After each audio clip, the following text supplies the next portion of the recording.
सीधे सीधे कहो ना कि चंदन तो आ गया, अब चांदनी चाहिए। उदय ने हंसकर इरा से कहा। उसका मन एक स्वच्छ और निर्मल आकाश था, एक कोरा कैनवस जिस पर वह जब चाहे जो भी रंग भर लेती थी। लेकिन यथार्थ के धरातल पर ऐसे कोई रह सकता है क्या? उसका मन कभी कभी उसे यह समझाता, पर ठहर कर इस आवाज को सुनने की न तो उसे फुर्सत थी, न ही चाह। फिर उसे अचानक दिखा था उदय, उसके जीवन के सागर के पास से उगता हुआ। उसने चाहा था, काश वह इतनी दूर न होता, काश इस सागर को वह आंखें मूंद कर पार कर पाती। उसने आंखें मूंदी थीं और आंखें खुलने पर उसने देखा, उदय सागर को पार कर उसके पास खड़ा है, बहुत पास। सच तो यह था कि उदय उसका हाथ थामे चल पड़ा था। दिन पंख लगाकर उड़ने लगे। संसार का मायाजाल अपने भंवर की भयानक गहराइयों में उन्हें निगलने को धीरे धीरे बढ़ने लगा था। उनके प्यार की खुशबू चंदन बनकर ईरा की गोद में आ गिरी तो वह चौंक उठी। बंद आंखों, अधखुली मुट्ठियों, रुई के ढेर से नर्म शरीर के साथ एक खूबसूरत और प्यारी सी हकीकत, लेकिन ईरा के लिए एक चुनौती। ईरा की सुबह और शाम, दिन और रात चंदन की परवरिश में बीतने लगे। घड़ी के कांटे के साथ साथ उसकी हर जरूरत को पूरा करते करते वह स्वयं एक घड़ी बन चुकी थी। लेकिन उदय जब तब एक सदाबहार झोंके की तरह उसके पास आकर उसे सहला जाता, तब उसे एहसास होता कि वह भी एक इंसान है, मशीन नहीं। चंदन बड़ा होता गया। ईरा अब फिर से आजाद थी, लेकिन चंदन का एक तूफान की तरह आकर जाना उसे उदय की परछाई से जुदा सा कर गया। अब वह फिर से सालों पहले वाली ईरा थी। उसे लगता, क्या उसके जीवन का उद्देश्य पूरा हो गया? क्या अब वह निरुद्देश्य है? एक बार उदय रात में देर से घर आया था, थका सा आंखें बंद कर लेट गया। ईरा की आंखों में नींद नहीं थी। थोड़ी देर वह सोचती रही, फिर धीरे से पूछा, सो गए क्या? नहीं। क्या बात है? आंखें बंद किए ही वह बोला, मुझे नींद नहीं आती। उदय परेशान हो गया। क्या बात है? तबीयत तो ठीक है ना? अपनी बांह का सिरहाना बनाकर वह उसके बालों में उंगलियां फेरने लगा। ईरा ने धीरे से अलग होने की कोशिश की। कोई बात नहीं, मुझे अभी नींद आ जाएगी, तुम सो जाओ। थोड़ी देर तब उदय उलझा सा जागा रहा, फिर उसके कंधे पर हाथ रखकर गहरी नींद सो गया। कुछ दिनों बाद एक सुबह नाश्ते की मेज पर ईरा ने उदय से कहा, तुम और चंदन दिन भर बाहर रहते हो, मेरा मन नहीं लगता, अकेले में क्या करूं?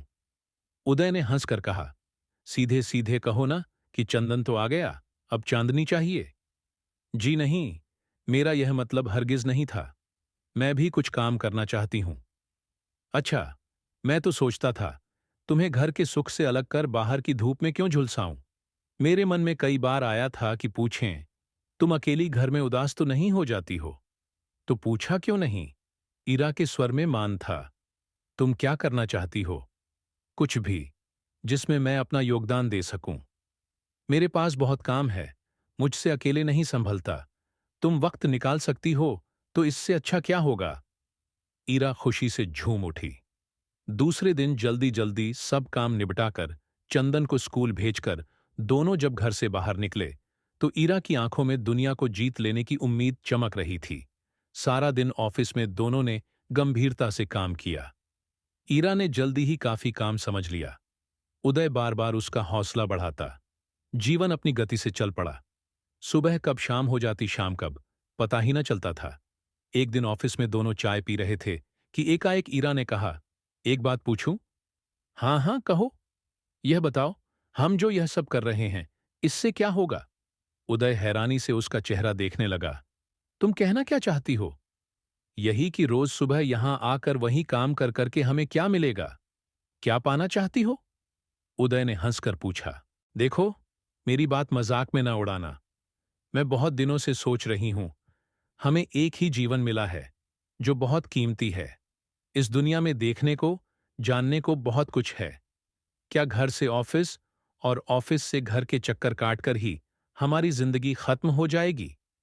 क्या तुम्हें लगता है कि तुम जो कुछ कर रही हो वह काफी नहीं है? उदय गंभीर था। ईरा को न जाने क्यों गुस्सा आ गया। वह रोष से बोली, क्या तुम्हें लगता है जो तुम कर रहे हो वही सब कुछ है और कुछ नहीं बचा करने को? उदय ने मेज पर रखे उसके हाथ पर अपना हाथ रख दिया। देखो, अपने छोटे से दिमाग को इतनी बड़ी फिलॉसफी से थकाया ना करो।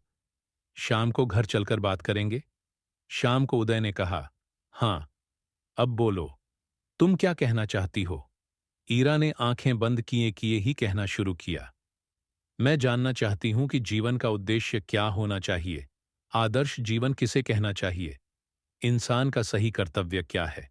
अरे, इसमें क्या है? इतने सारे विद्वान इस दुनिया में हुए हैं। तुम्हारे पास तो किताबों का भंडार है। चाहो तो और मंगवा लो। सब कुछ तो उनमें लिखा है। पढ़ लो और जान लो। मैंने पढ़ा है, लेकिन उनमें कुछ नहीं मिला। छोटा सा उदाहरण है।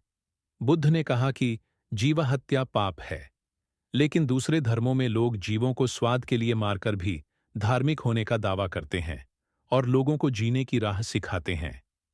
दोनों पक्ष एक साथ सही तो नहीं हो सकते। बौद्ध धर्म को मानने वाले बहुत से देशों में तो लोगों ने कोई भी जानवर नहीं छोड़ा जिसे वे खाते न हों। तुम ही इस दुनिया में एक इंसान को कैसे रहना चाहिए? देखो, तुम ऐसा करो, इन सब को अपनी अलग परिभाषा दे दो। उदय ने हंसकर कहा। ईरा ने कहना शुरू किया, मैं बहुत कुछ जानना चाहती हूं। देखना चाहती हूं कि जब पेड़ पौधे, जमीन, नदियां सब बर्फ से ढक जाते हैं तो कैसा लगता है। जब उजाड़ रेगिस्तान में धूल भरी आंधियां चलती हैं तो कैसा महसूस होता है। पहाड़ की ऊंची चोटी पर पहुंचकर कैसा अनुभव होता है। सागर के बीचों बीच पहुंचने पर चारों ओर कैसा दृश्य दिखाई देता है। ये सब रोमांच में स्वयं महसूस करना चाहती हूं। उदय असहाय सा उसे देख रहा था। उसकी समझ में नहीं आ रहा था कि वह ईरा को कैसे शांत करे। फिर भी उसने कहा, अच्छा उठो, हाथ मुंह धो लो, थोड़ा बाहर घूमकर आते हैं। फिर उसने चंदन को आवाज दी, चलो बेटे, हम बाहर जा रहे हैं। उन लोगों ने पहले एक रेस्तरां में कॉफी पी। चंदन ने अपनी पसंद की आइसक्रीम खाई। फिर एक थिएटर में पुरानी फिल्म देखी। रात हो चुकी थी तो उदय ने बाहर ही खाना खाने का प्रस्ताव रखा। काफी रात में वे घर लौटे। कुछ दिनों बाद उदय ने ईरा से कहा, इस बार चंदन की सर्दी की छुट्टियों में हम शिमला जा रहे हैं। ईरा चौंक पड़ी, लेकिन उस वक्त तो वहां बर्फ गिर रही होगी। अरे भाई, इसीलिए तो जाएंगे। लेकिन चंदन को तो ठंड नुकसान पहुंचाएगी। वह अपने दादाजी के पास रहेगा। शिमला पहुंचकर ईरा बहुत खुश थी।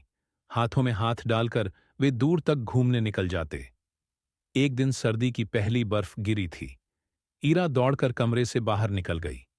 बरामदे में बैठे बर्फ गिरने के दृश्य को बहुत देर तक देखती रही। फिर मौसम कुछ खराब हो गया था। वे दोनों 2 दिनों तक बाहर न निकल सके। 3 से 4 दिनों बाद ही ईरा ने घर वापस चलने की जिद मचा दी। उदय उसे समझाता रह गया, इतनी दूर इतने दिनों बाद आई हो, 2 से 4 दिन और रुको, फिर चलेंगे। लेकिन उसने एक न सुनी और उन्हें वापस आना पड़ा। एक बार चंदन ने कहा, मां, जब कभी आपको बाहर जाना हो तो मुझे दादाजी के पास छोड़ जाना। मैं उनके साथ खूब खेलता हूं। वे मुझे बहुत अच्छी अच्छी कहानियां सुनाते हैं और दादी ने मेरी पसंद की बहुत सारी चीजें बनाकर मुझे खिलाई। ईरा ने उसे अपने सीने से लगा लिया और सोचने लगी। शिमला में उसे चंदन का एक बार भी ख्याल नहीं आया। क्या वह अच्छी मां नहीं? अब वह चंदन को एक दिन के लिए भी छोड़कर कहीं नहीं जाएगी। एक शाम चाय पीते हुए ईरा ने कहा, सुनो, विमलेश जी कह रही थीं कि international institute of physical education से 2-3 लोग आए हैं। वे सुबह 1 घंटे एक्सरसाइज करना सिखाएंगे और उनके लेक्चर भी होंगे। मुझे लगता है शायद मेरे कई प्रश्नों का उत्तर मुझे वहां जाकर मिल जाएगा। अगर कहो तो मैं भी चली जाया करूं। 15 से 20 दिनों की ही तो बात है। उदय ने चाहा कि कहे, तुम कहाँ विमलेश के चक्कर में पड़ रही हो। वह तो सारा दिन पूजा पाठ, व्रतोपवास में लगी रहती है। यहां तक कि उसे इसका भी होश नहीं रहता कि उसके पति व बच्चों ने खाना खाया कि नहीं। लेकिन वह चुप रहा। थोड़ी देर बाद उसने कहा, ठीक है, सोच लो, तुम्हें ही समय निकालना पड़ेगा। ऐसा करो, 15 से 20 दिन तुम मेरे साथ ऑफिस न चलो। नहीं नहीं, ऐसा कुछ नहीं है, मैं कर लूंगी। ईरा उत्साहित थी। ईरा अब एक्सरसाइज सीखने जाने लगी। सुबह जल्दी उठकर वह उदय और चंदन के लिए नाश्ता बनाकर चली जाती। उदय चंदन को लेकर टहलने निकल जाता और लौटते समय ईरा को साथ लेकर वापस आ जाता। फिर दिन भर ऑफिस में दोनों काम करते। शाम को घर लौटने पर कभी उदय कहता, आज तुम थक गई होगी, ऑफिस में भी काम ज्यादा था, और तुम सुबह 4 बजे से उठी हुई हो, आज बाहर खाना खा लेते हैं। लेकिन वह न मानती। अब वह एक्सरसाइज करना सीख चुकी थी। सुबह जब सब सोते रहते तो वह उठकर एक्सरसाइज करती। फिर का सारा काम करने के बाद रात में चैन से। एक दिन ईरा ने उदय से कहा, एक्सरसाइज से मुझे बहुत शांति मिलती है। पहले मुझे छोटी छोटी बातों पर गुस्सा आ जाता था, लेकिन अब नहीं आता। कभी तुम भी करके देखो, बहुत अच्छा लगेगा। उदय ने हंसकर कहा, भावनाओं को नियंत्रित नहीं करना चाहिए। सोचने के ढंग में परिवर्तन लाने से सब कुछ सहज हो सकता है। चंदन की गर्मी की छुट्टियां हुईं। सबने नेपाल घूमने का कार्यक्रम बनाया। जैसे ही वे रेलवे स्टेशन पहुंचे, छोटे छोटे भिखारी बच्चों ने उन्हें घेर लिया।